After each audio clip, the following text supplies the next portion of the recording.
Thanks for making In the Trenches with Dave Lapham a part of your day. Obviously, brought to you by First Star Logistics, and they provide this outstanding studio for us to come to you with information. And it is now day 3, Cincinnati Bengals training camp. And in talking with the coaches, coordinators, position coaches, to a man, every single one of them is very, very impressed with the veteran free agents, and you'd expect it out of those guys because they know what's going on. But the college draft picks and the college free agents, sometimes they don't know what they don't know. And one thing that is vitally important for their success is getting your nose in the playbook. Even though the Bengals are with the basic of the basics at this point in time, the bus isn't going to stop for new guys to get on board. A lot of guys have been in this football team together for a while. I mean, there's a lot of continuity and a lot of consistency there. Coaching staff, players. When you're a new guy, man, it's up to you to get your nose in the playbook. And these guys have done it. I mean, all the coaches are saying, man, the due diligence part of that, well, these guys you can tell they spent time. And even with the downtime before training camp, you know that they had their nose in the playbooks on a daily basis. And that's vitally important because it's hard enough to make the football team, to be physically good enough to do it. But if you don't make the football team because you're lacking physically to get it done, that's one thing. You can live with it. It's a tough blow. I mean, your ego, everything else is hurt. But your childhood dream isn't realized and all that sort of thing. But if you don't make the football team because the coaches can't trust you because you don't know what the heck's going on, man, that's something you might not ever get over. You might not be able to forgive yourself. I mean, that's going to be a tiebreaker. I mean, if guys, as the cuts go on here at training camp, the coaches are going to say, yeah, man, he's got this, and this physically, and this guy does too. But he is more in tune with what we're doing. He doesn't make mistakes. And when he makes a rare mistake, it's not repeated. It's done. A one-time deal, we coach him up, it's over. This guy, I can't say that about. Can we trust him? In a key moment of the game, is he going to brain cramp? Is he going to make a mistake? Is he not going to be where he's supposed to be when he's supposed to be there? And Joe Burrow, as a result, throws it where it's supposed to go, and he's not there, and there's a catastrophe, a problem. That's going to end it for you. So you don't want to be in that situation. Now, I mean, there are guys that, unfortunately, don't have as much learning power as others. And you have to kind of crack the code as everybody learns differently. You have to crack the code, and they have to help crack the code as to how they learn, because you want to make that as equitable and fair as you possibly can. But man, one thing that today's NFL teams do, they have all kinds of resources to find out all the intangibles, including intelligence. And it's rare now where guys will fool them and be able to slide through and, man, not be able to comprehend what's going on. I mean, that doesn't really happen. But, there are guys that are lazy, mentally lazy. And if you're going to do that with the biggest opportunity in your life, staring you right in the face, man, shame on you. Get your nose in the playbook. Make sure that you are on top of everything. And then if you have any questions, I've talked before about my rookie year. Bob Johnson was my resource. Whenever I had any questions or doubts about anything, and I had an offensive line coach, Bill Tiger Johnson, who played in the National Football League at the center position. He was the center for Y.A. Tittle, Pro Bowl center. Great player. So I had a coach that played, and that's a big advantage, when you're a young guy. He understands. He did it. He experienced it. He went through it himself. So I would, obviously Tiger was a huge influence, huge source for me in my rookie year. But you always like to have a player who you're going to battle with that has been there, done that, and has that experience. And Bob Johnson was my guy, very intelligent, highly intelligent, not just football intelligence. We had conversations about a lot of things in life, really. Bob Johnson, Pat McAnally. I mean, I had a lot of teammates that were like, man, these dudes are just smart, man. It's just great to talk to them about everything in life. But from a football standpoint, Bob Johnson was my guy. And he was more than willing to help me. And it's a cutthroat business, I mean, it's dog eat dog, man. And it's a short time frame. Even if you play for a decade in your working life, that's a short period of time of your working life. And Paul Brown used to say that, you have to prepare yourself for your life's work. This is not your life's work. This is a very, very short period of your working life.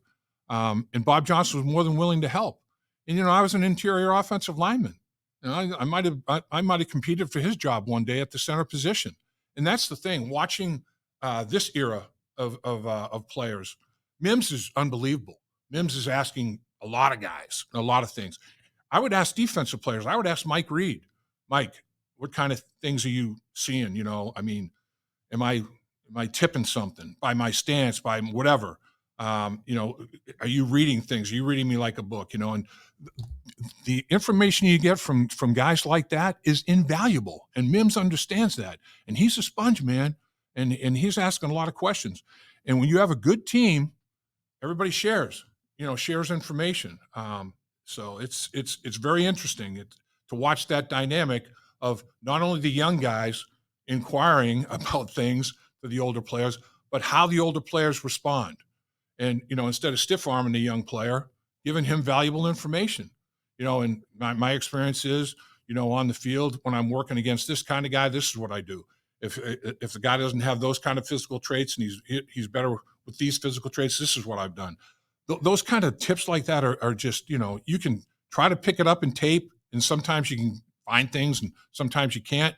But man, when you have teammate resources like that, and you have the interaction that's going on, like it's going on in a positive way that I've seen in the early stages of training camp here with the Cincinnati Bengals, that's all a huge plus. So the guy who it started for me, honestly, at the Senior Bowl in Mobile, Alabama, back in 1973, Dick LeBeau, multi-year Pro Bowl player with the Detroit Lions. He just retired and gotten into coaching. First year of coaching with the Philadelphia Eagles, Mike McCormick's staff. And he was still basically, a player mentality. So, man, I thought this guy is one of the all-time greats. And I know he's a defensive back, but I know he knows football. So I would, after practices, I would go up to Coach LeBeau, and day one he goes, "Hey, big man, word is you're going to get drafted. You don't know where, you don't know by who, but seeing you here at practice, I concur. You got the physical abilities, man.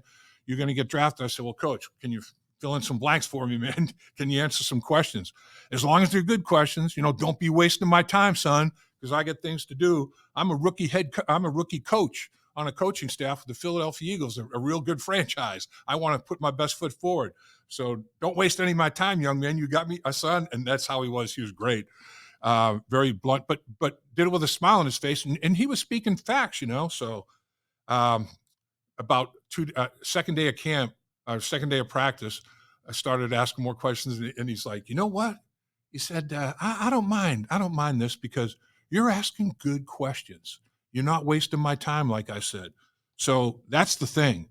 Don't ask questions to ask questions. And, guys see through that. So it's interesting to see that dynamic. And all of that is part of putting a football team together. And to me, training camp, that's the most interesting scenario for me, the most interesting thing for me to observe. Not just the football part of it, guys one-on-one, and then, the one-on-ones happen, and then they get together as a position group and they go against another position group, and you watch that interaction, and then it builds up to team period, offense going against defense on a daily basis, watching all that and the installation of different things. I mean, I can tell you that back in the day at training camp, we had 2 practices a day for 9 weeks. So every single season at training camp, Paul Brown would give the same introductory speech, word for word. And we would install 1 run play in the morning, 1 run play in the afternoon. Day 2, 2nd run play, 2 pass plays. Day 3, 3 run plays, 3 pass plays. So, and he did that the same way every single, because we had all kinds of time. Now with OTAs and mini camps and everything that goes on a year-round basis, training camp is not that long. So you're going into training camp, a lot of hay has been put in the barn, and that's why it's tougher for some of the young guys. They haven't been around for all that. So the installation process is at different levels.